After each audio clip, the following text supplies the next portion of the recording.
안녕하세요, 태미입니다. 오늘 이야기는요, 미국 미시간주 남서부에 위치한 나일스라는 동네예요.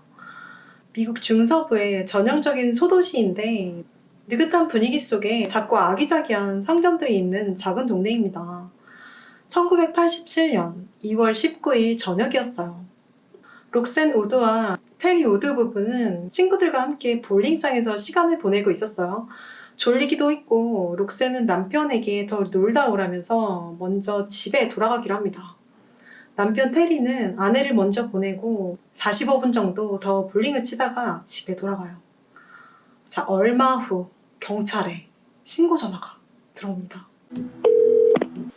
제 아내가 살해당했어요. 제 아내가 살해당했어요. 수화기 속 목소리는 테리였어요. 테리가 집에 도착했을 때 부엌에 누워있는 숨을 거둔 록센을 발견했는데요. 그녀는 목에서 흘리고 있었어요. 테리는 패닉에 빠진 상태에서 경찰에게 빨리 와달라고 소리를 쳤습니다. 현장에 도착한 경찰과 구조대는 즉시 상황을 파악하고 주변을 통제했어요. 부엌과 바닥, 문 손잡이, 냉장고 주변까지 모든 곳이 잠재적 단서가 될 수 있었습니다. 범인은 이미 계획적으로 집안에 들어와 빠르고 치밀하게 범행을 저지른 것으로 보였어요. 87년 당시에는 CCTV가 흔치 않았고 결정적 단서는 발견되지 않았어요. 그리고 목격자들의 진술은 서로 엇갈려 보였는데요. 한 주민은 그날 밤 집 근처에서 수상한 차량이 잠시 멈춰 있는 것을 봤다고 말했지만 다른 목격자들은 아무 일도 없었다. 이상한 사람을 보지 못했다고 증언했어요. 이런 정보 불일치는 수사관들을 더욱 혼란스럽게 만들었습니다. 록센은 하의를 입고 있지 않은 상태였는데요. 옮겨져서 부검해본 결과 몸 안에서 소량의 남성 DNA가 발견됩니다. 이렇게 수사 초기 단계에서 DNA가 발견됐지만 이 DNA가 너무 소량이라 당시 기술적 한계로 그저 보관될 수밖에 없었어요. 이 DNA는 사건을 해결할 수 없는 증거로 간주되었다고 합니다. 록센 우드는 1956년 4월 15일에 태어나 미시간주 나일스에서 자랐어요. 록센은 모델처럼 키가 크고 옷도 세련되게 입었고 가족과 친구들 사이에서는 든든하고 재밌고 눈길을 사로잡는 여성이었어요. 그녀는 고등학교를 졸업한 후 만난 테리 우드와 26살에 결혼을 합니다. 사건 발생 날 록센과 테리는 친구들과 저녁 식사를 한 뒤 볼링장을 찾았는데요. 한 제보에 따르면 그녀가 볼링장에 들어서자마자 그곳에 있던 모든 사람들의 눈길이 그녀를 향했대요. 당시 볼링장에는 여자보다 남자가 더 많았다고 합니다. 록센이 먼저 돌아간 뒤 테리가 나중에 집에 들어와서 현장을 보고 신고를 했는데요. 경찰은 신고 당시 그의 행동에 주목했어요. 신고 전화를 한 테리는 굉장히 공격적이었고 감정적이었거든요. 나중엔 경찰에게 욕을 하면서 지금 당장 빨리 오라는 비명을 질러댔는데 혼란스러워하는 것보다는 분노로 가득 차 보였어요. 테리는 사건 현장에서도 화를 내고 있었는데 경찰서로 데려와 신문을 하려고 하자 바로 변호사를 요구했다고 합니다. 사건 현장에서 발견된 칼집으로 보아 범행 도구는 부엌 서랍에 있던 주방용 칼이었고요. 범행 후 도구는 발견되지 않았어요. 그리고 록센과 테리의 관계를 조사하다가 두 사람 모두 바람을 피고 있었다는 정황이 밝혀지는데요. 이는 잠재적 동기가 될 수도 있었어요. 사건 당시 록센의 남편과 친구들, 이웃과 직장 동료 등 모두 조사 대상이었지만 테리의 행동은 의심스러울 수밖에 없었고 경찰은 그를 유력한 용의자로 보고 있었습니다. 그치만 이 모든 건 추측일 뿐이지 어떤 물리적 증거는 없었어요. 이 사건은 몇 달 동안 미해결 상태에서 결국 미제 사건으로 남게 됩니다. 12년 후 보관된 DNA가 드디어 대조가 가능해집니다. 데이터베이스에 샘플을 올려서 확인해봤지만 매치가 되는 사람은 없었고요. 드디어 남편 테리 우드와도 비교가 되는데요. DNA는 테리의 것이 아니었어요.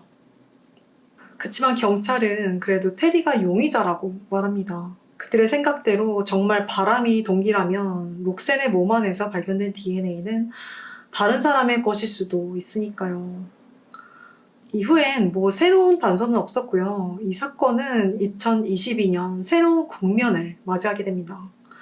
DNA 유전자 개보학이 생긴 건 이미 다들 아실 거예요.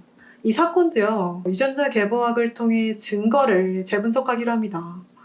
사건 개보도가 만들어지고 하나하나 추적해본 결과 어떤 부부와 가장 가깝다는 결론이 내려지는데요. 근데 이 부부는 사건 당시 노부부였단 말이죠. DNA 주인은 그들의 자식일 가능성이 컸습니다. 이 부부에게는 세 아들이 있었는데요. 이 중 한 명이 수사관의 눈에 들어오기 시작했어요. 바로 패트릭 길햄이라는 남성이었어요. 패트릭 길햄은 1979년 유사범죄인 추행 미수로 기소된 기록이 있었고요. 그 사건으로 7년 만에 가석방된 인물로 록센 사건 당시 나일스 동네에 거주하고 있었습니다.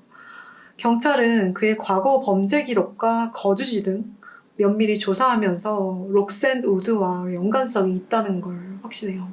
이 과정에서 수사관들은 희망과 긴장 사이를 왔다 갔다 했다고 해요. 만약 패트릭이 범인이 맞다면 35년간 미제로 남은 이 사건에 실마리를 풀 수 있는 기회였기 때문이죠. 자, 먼저 패트릭의 DNA 샘플이 필요했어요. 경찰은 조용히 그를 추적하기 시작합니다. 그 과정에서 알 수 있었던 건 패트릭이 흡연을 하거든요. 이건 좋은 소식이었어요. 그가 피고 버린 담배꽁초를 가지고 오기만 하면 되는 거였어요. 며칠간의 잠복이 계속되고 패트릭의 차를 미행하다가 그가 창문 밖으로 담배꽁초를 버리는 걸 발견해요. 그래서 검사를 했는데 DNA가 일치하지 않아요. 이 사건은 또 난간에 부딪히는 듯 했습니다. 꽁초를 수집해온 경찰에게 이게 정말 패트릭 거가 맞냐, 확인은 했냐 물었고, 꽁초가 버려진 후 다른 차도 지나갔기 때문에 잘못 가져왔을 가능성도 있었어요.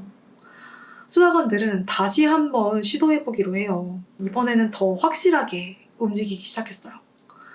코인 세탁실에 도착한 패트릭을 걸어서 따라가서 바로 그의 옆에서 담배를 피우기 시작합니다.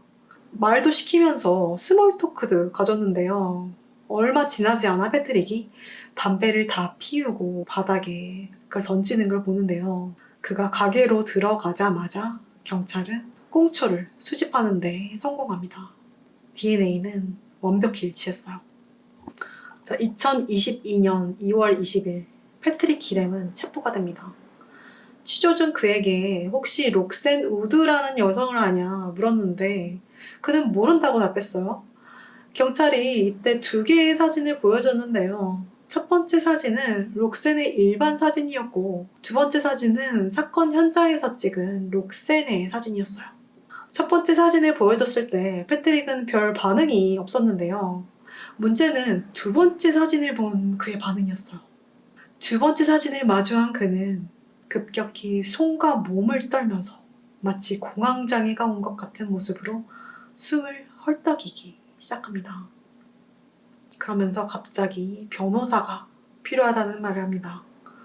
패트릭이 체포된 후 제보자의 말에 따르면 사건이 일어난 후 몇 개월 뒤 밤에 집 앞에서 잔디에 물을 주고 있었는데 갑자기 엔진 소리가 큰 파란색 차가 그녀의 집 앞을 계속해서 지나가는 것을 봤대요. 잔디에 물을 다 주고 집으로 돌아가려는 순간 왼쪽 집 모퉁이를 돌아 어떤 남자가 불쑥 튀어나온 거예요. 그는 비닐을 쓰고 있었고 수염이 덥수룩했는데요. 그냥 눈밖에 보이지 않았대요. 순간 그녀는 비명을 지르며 도망쳤어요. 이웃집으로 뛰어가 바로 경찰에 신고를 했지만 그 남자는 도주했다고 합니다. 그리고 며칠 뒤 어느 파킹장에서 그때 본 파란색 차가 주차되어 있는 거예요. 똑같은 차가 분명했어요. 그녀는 남편과 딸에게 일을 알렸고 바로 경찰에 신고를 합니다. 그때 그 파란 차가 여기 세워져 있어요. 그 차가 확실해요. 빨리 와주세요. 그녀의 남편은 해병대 출신이었는데 경찰이 올 동안 그 파란 차의 주인을 붙들고 신분증을 확인했는데요. 이름이 패트릭 길햄이었다고 합니다. 하지만 이날 끝끝내 경찰은 오지 않았대요. 그 남성은 도주했고요. 그녀는 다시 경찰에게 신고를 걸어 그의 이름을 알려줬다고 합니다. 그동안 경찰이 알아서 수사하고 있겠지 생각하며 살았다고 해요. 근데 몇십 년 후 사건의 범인이 이제야 잡히고 그 범인이 그때 본 패트릭 기렘이라는 뉴스가 막 나오니까 엄청 놀란 거죠. 만약 그때 경찰이 나타나서 조사를 했다면 이 사건은 더 빨리 해결됐을지도 몰라요. 남편 테리 후드는 법인이 잡히자마자 눈물을 흘리며 감정적인 모습을 보였고요. 드디어 용의자라는 의심에서 벗어날 수 있었습니다. 나중에 알려진 바로는 테리가 취조실에 가자마자 변호사를 불러달라는 말을 했잖아요.